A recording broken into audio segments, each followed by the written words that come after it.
الحمد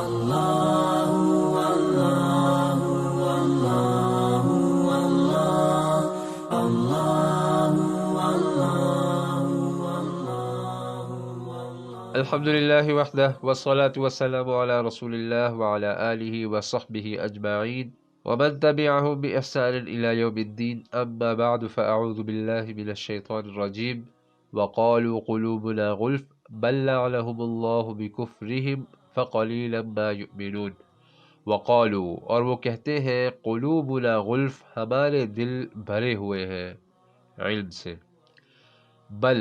بلکہ لعنہم اللہ بکفرہم، لعنت کی ہے اللہ تعالیٰ نے ان پر ان کے کفر کی وجہ سے،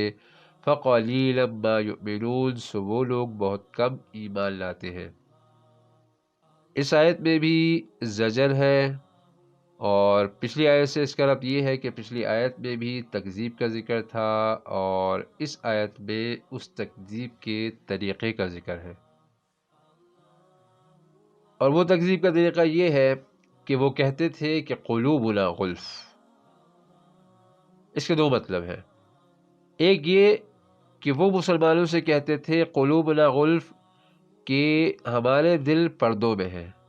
ہمارے دلوں پر غلاف چڑھا ہوا ہے، تم ہماری اصلاح کی فکر میں نہ پڑو، کیونکہ ہمارے دل جو ہیں ان پر حفاظتی غلاف چڑھے ہوئے ہیں، تو اس کی وجہ سے ان میں کوئی غلط بات داخل نہیں ہو سکتی، ہمارے دلوں میں کوئی غلط بات داخل نہیں ہو سکتی۔ یا وہ کہتے تھے کہ تم ہمیں اپنے دین کی دعوت دینے کی فکر نہ کرو، کیونکہ ہمارے دلوں پر غلاف چڑھا ہوا ہے، تو ان پر تمہاری باتوں کا کوئی اثر نہیں ہوتا۔ تو ایک طریقہ یہ، ایک مطلب قلوبنا غلف کا یہ ہے۔ دوسرا مطلب اس کا یہ ہے، جو کہ ابن عباس رضی اللہ عنہ سے مروی ہے،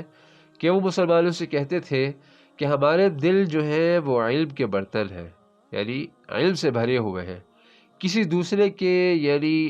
نئے نبی جو محمد صلی اللہ علیہ وسلم ہیں، ان کے علم کی ہمیں کوئی احتیاج، کوئی ضرورت نہیں ہے، ہم اس کے محتاج نہیں ہیں، بلکہ ہم خود سے سب سے اچھی سمجھ بوجھ اور سب سے اچھا علم رکھتے ہیں، تو ہمیں کسی کی ضرورت نہیں ہے، ہمارے دل جو ہیں غلف بھرے ہوئے ہیں علم سے۔ تو یہ ان کا طریقہ تھا تکذیب کا، جو کہ اس آیت میں ذکر ہے۔ بل لعنہم اللہ بکفرہم،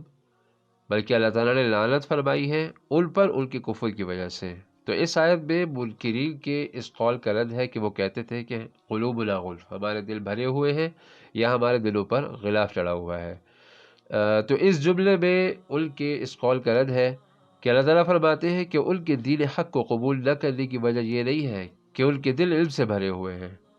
یا ان کے دلوں پر پردے ہیں، بلکہ اس کا سبب، اس کا اصل سبب لعنت الہیہ ہے، کہ اللہ تعالیٰ نے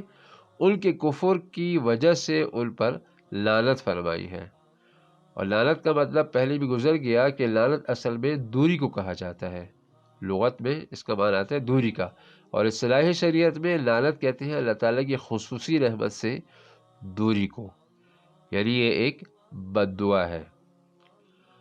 آگے فرمایا فقلیلا ما یؤمنون،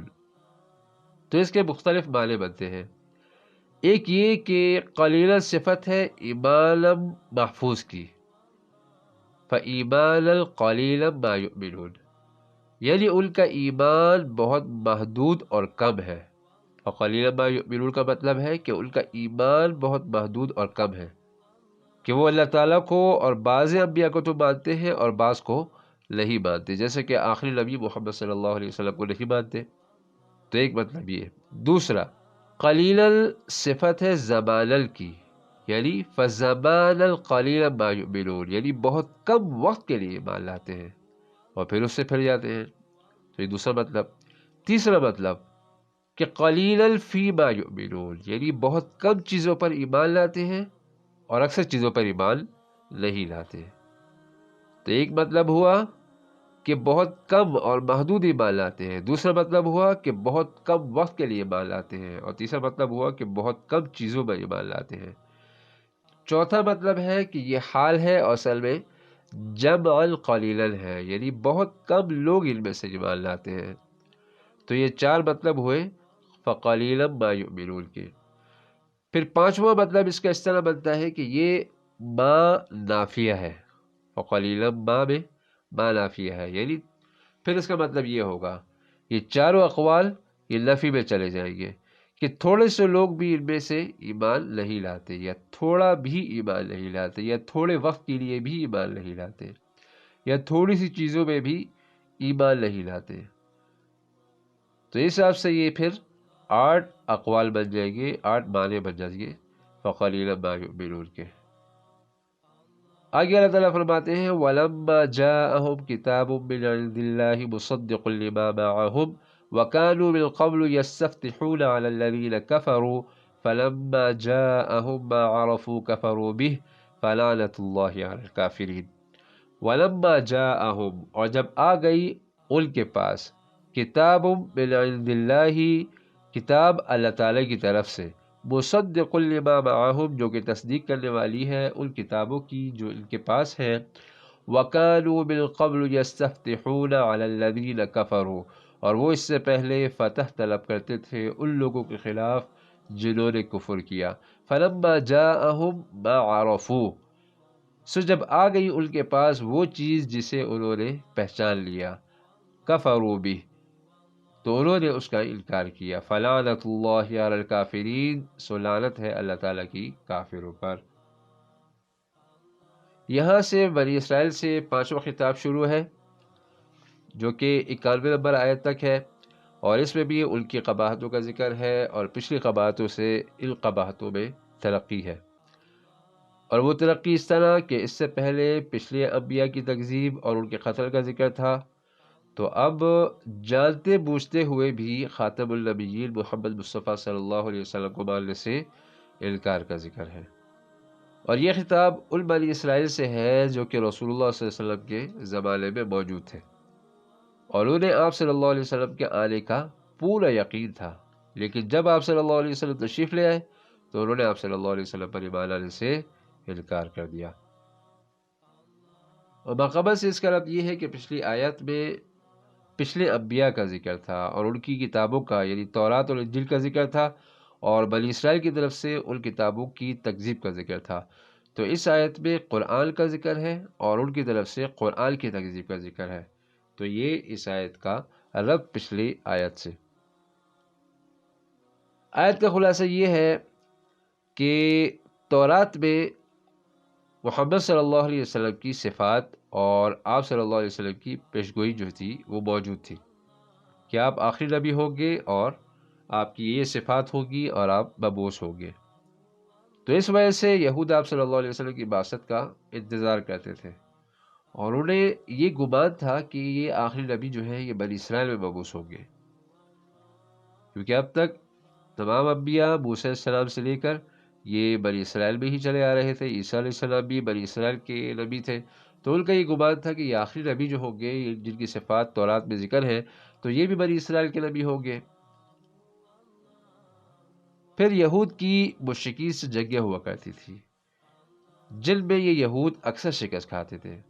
تو یہ یہود مشرکین سے کہتے تھے کہ ایک نبی مبعوث ہوں گے جن کے ساتھ مل کر ہم تمہیں شکست دیں گے، ہرائیں گے اور ماریں گے،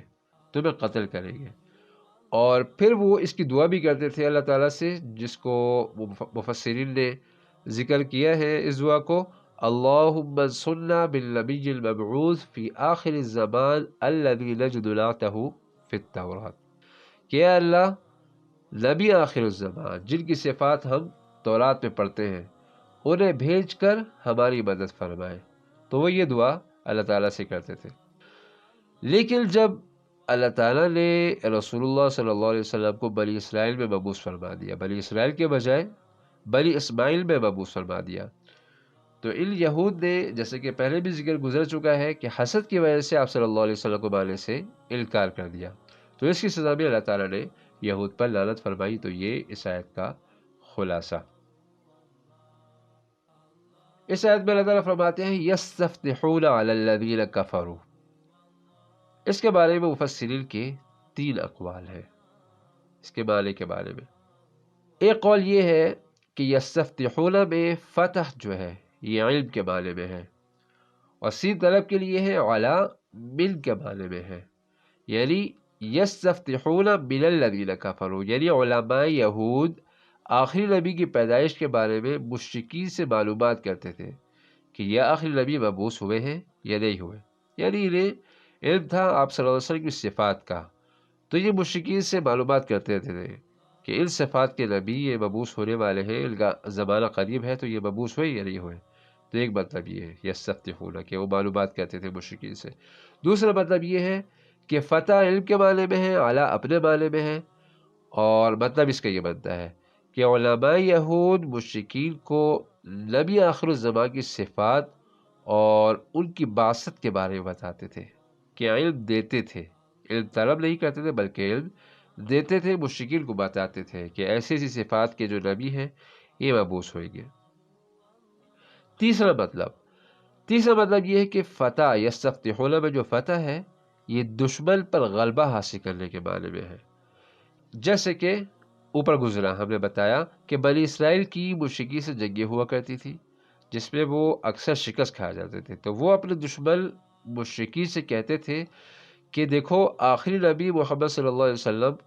ان کے آنے کا وقت ہو چکا ہے، جب وہ مبعوث ہوں گے تو ہم ان کے ساتھ مل کر تمہیں قتل کریں گے اور تمہیں شکست دیں گے، اور اس کے لیے وہ اللہ تعالیٰ سے دعا بھی کرتے تھے۔ تو یہ تین معنی ہیں جو کہ مفسرین نے یستفتحون علی الذین کفروا کے ذکر کیے ہیں، کہ ایک مطلب یہ کہ وہ مشرکین سے آخری نبی کی معلومات کرتے تھے، دوسرا یہ کہ وہ آخری نبی کی معلومات دیتے تھے مشرکین کو، تیسرا یہ کہ وہ نبی صلی اللہ علیہ وسلم کے ذریعے دشمن پر غلبہ حاصل کرنے کی دعا کرتے تھے اللہ تعالیٰ سے۔ فلما جاءہم ما عرفوا کفروا بہ، سو جب آ گئی ان کے پاس وہ چیز جس کو وہ جانتے تھے کفروا بہ، جیسے کہ اوپر گزرا کہ عام یہودی اور خصوصاً ان کے علماء محمد صلی اللہ علیہ وسلم کو اچھی طرح جانتے تھے کہ یہی وہ آخری نبی ہیں جن کی بشارتیں جو ہیں وہ تورات میں موجود ہیں، کیونکہ تورات میں تو رسول اللہ صلی اللہ علیہ وسلم کی صفات لکھی ہوئی تھی اور یہ بھی لکھا ہوا تھا کہ وہ آخری نبی ہوں گے، تو یہود کو آپ صلی اللہ علیہ وسلم کی صفات کا علم تھا، لیکن جب رسول اللہ صلی اللہ علیہ وسلم کو اللہ تعالیٰ نے بنی اسرائیل میں مبعوث فرما دیا تو یہود نے آپ صلی اللہ علیہ وسلم پر اللہ سے انکار کر دیا، اور جیسا کہ ہم نے بتایا کہ ان کے انکار کی وجہ حسد تھا کہ یہ نبی ہماری قوم یعنی بنو اسحاق کے بجائے بنو اسماعیل میں کیوں مبعوث ہو گئے، تو اسے کفر عناد کہا جاتا ہے کہ ضد کی وجہ سے جانتے بوجھتے ہوئے بھی انکار کرنا۔ فلعنت اللہ علی الکافرین، تو لعنت ہے اللہ تعالیٰ کی کافروں پر، یعنی اللہ تعالیٰ نے بنی اسرائیل پر اس گناہ کی وجہ سے، اس کفر کی وجہ سے لعنت فرمائی، انہوں نے چونکہ رسول اللہ صلی اللہ علیہ وسلم کا انکار انتہائی گستاخانہ انداز میں کیا تھا، تو اس لیے اللہ تعالیٰ نے ان کی سزا بھی لعنت ذکر فرمائی، اور پھر اس لعنت کی نسبت بھی اللہ تعالیٰ نے اپنی طرف فرمائی ہے، فلعنت اللہ، اللہ تعالیٰ کی لعنت، تو اس میں مزید تاکید ہے لعنت کی۔ تو آج کا درس یہی تک، سبحانک اللہم و بحمدک، نشہد ان لا الہ الا انت، نستغفرک و نتوب الیک۔